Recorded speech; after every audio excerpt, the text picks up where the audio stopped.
this video, I'm going to show you how you can update Ludo King game app. By updating Ludo King, you'll be able to get the latest features that comes with this game and also fix any issues associated with this game. If you find this video helpful, please like and subscribe to this channel. Now, to update this game app, you need to go ahead and find the game either through Google Play Store or App Store.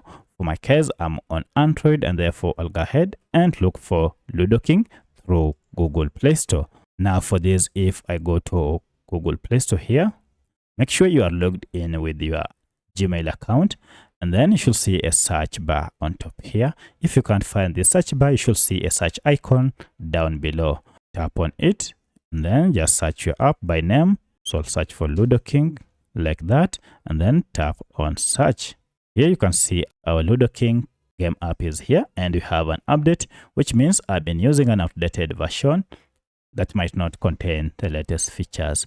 To update, tap on update, and this will download and then install the latest version of Ludo King on your smartphone. Once it has been installed, now you can proceed and play from here or play directly from your apps. So that's how you can update Ludo King game on your smartphone. If you have any other question, kindly let me know in the comment section. Otherwise, thanks for watching, and let's meet in the next video.